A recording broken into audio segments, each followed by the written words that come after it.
Hi, my name is Sally, and as you can probably tell, I'm an avatar.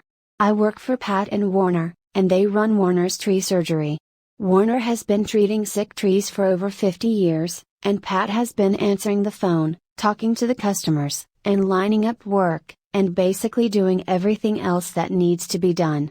Warner is making a series of videos that hopefully contain all the things he's learned about trees over the last 50 years. This is the first one. It's about the danger the ash fly poses to Netleaf Western Hackberry trees. If you would like to help us get the word out to other people, this would be a good time to like this video and subscribe to our channel. Thank you. Over 40 years ago, California, Arizona and New Mexico instituted a program to get rid of the ash fly, because it was so destructive to trees and commercial crops. The ash fly basically gets in anything with the leaf, and this tiny insect can completely defoliate at least 40 species of trees.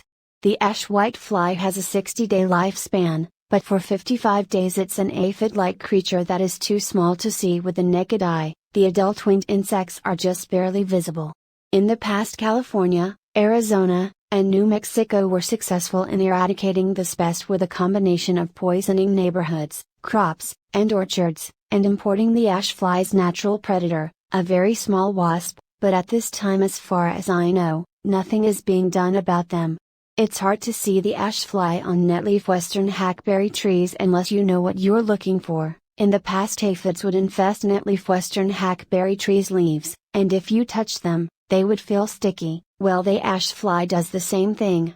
So, if your Netleaf Western Hackberry tree's leaves are sticky and you live in Maricopa County, Arizona, you probably have the ash fly. The difference between the ash fly and the aphids is the ash fly will turn the Netleaf Western Hackberry leaves white, and if you know what you're looking for, before that happens, the top leaves of the Netleaf Western Hackberry tree will look a little weird.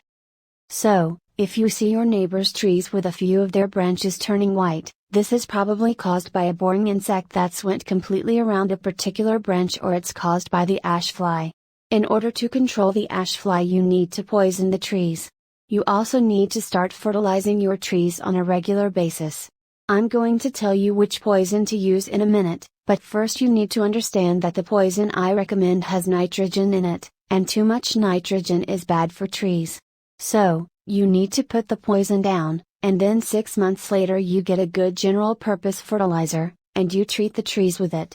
If you live anywhere within 30 miles of Mesa, Arizona, you need to get Warner out to treat your trees with something that will kickstart their immune system. You see, every cell of every plant has enzymes that dissolve fungus, bacteria, and viruses, and because the ash fly has been in your trees, those enzymes have been depleted. So, Warner needs to inject medicines into the tree that will kickstart the healing process right away. You can protect your trees by treating them with Bio Advanced Tree and Shrub, which you can get at Home Depot. This is a terrible poison, is so bad it was taken off the market for professionals to use, but thanks to some sneaky politicians, it was grandfathered in, so a 10-year-old kid can walk in and buy all he wants. Anyway, if you know it's toxic, you'll be fine, just don't go sticking your hands in it and licking your fingers. If you're careful, and a little bit afraid, it's safe to use.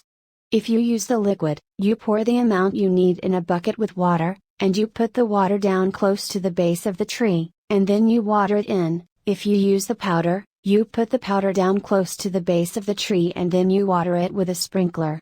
If a little dog licks it up before it's dry, it will kill the little dog. So, make sure animals and children are kept away from it until it's dry. You only need to put it down once a year, and in 3 years, if you do it yearly, you will not only get rid of the ash fly, but it will also get rid of all the boring insects in a tree.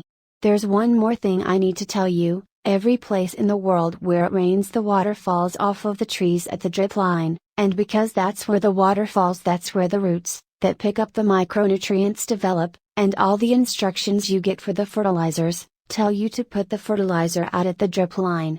In Maricopa County, Arizona, the roots have developed where the tree has been getting water all its life, and that's where you need to put the fertilizer.